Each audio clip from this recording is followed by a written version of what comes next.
Na embalagem de uma lata de tinta de parede estão as instruções para sua diluição. Mexer a tinta até a sua perfeita homogeneização. Em seguida, adicione a água na proporção de 1,5 partes de água para 2 partes de tinta. Um pintor, por engano, adicionou água até obter 6 litros de mistura, que ficou composta de metade de água e metade de tinta.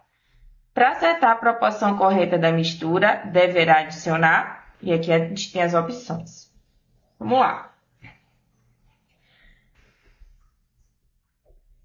Então, a gente tem aqui a gente pode considerar aqui um balde de tinta, onde a proporção correta, segundo as instruções, seria 1 parte de água para 2 partes de tintas.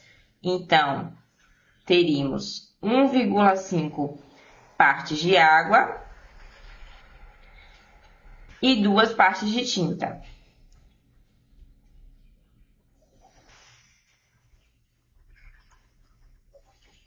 Partes de água e partes de tintas podemos trocar para litro. Então, 1,5 litros de água e 2 litros de tinta. Essa seria a proporção correta da mistura dessa tinta.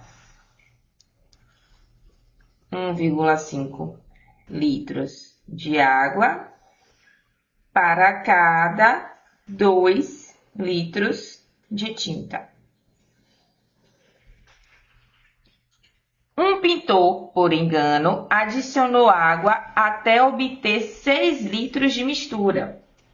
Então, aqui, a gente tem uma situação onde temos 6 litros da mistura.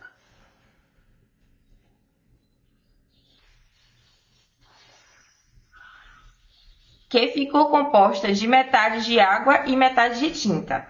Se a mistura tem 6 litros e metade é água e metade é tinta, logo temos 3 litros de água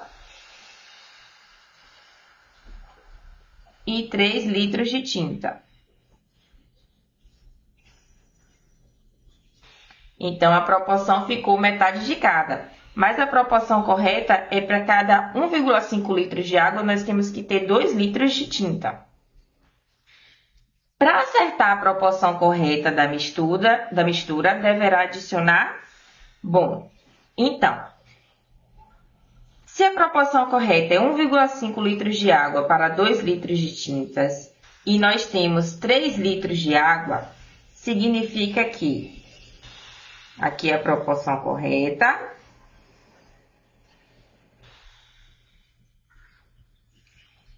É como se a gente tivesse multiplicado por 2 toda essa proporção.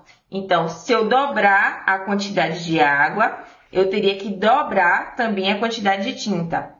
Então, 3 litros de água e a proporção é 1,5, significa que eu dobrei a quantidade de água para eu poder formar essa mistura aqui de 6 litros de mistura. Então, aqui eu teria 3 litros de água. E para a gente manter a proporção, dobrando a quantidade de água, eu também teria que dobrar a quantidade de tinta. Então, 2 vezes 2, 4. Eu teria que ter 4 litros de tinta. Isso aqui seria a proporção correta. Bom, só que aqui a gente só obteve 6 litros de misturas, com 3 litros de água e 3 litros de tinta. Para a gente conseguir chegar na proporção correta, faltaria adicionar 1 litro de tinta, porque 3 litros mais 1 litro formaria 4 litros de tinta. Então, para acertar a proporção correta da mistura, deverá adicionar 1 litro de tinta. Letra A.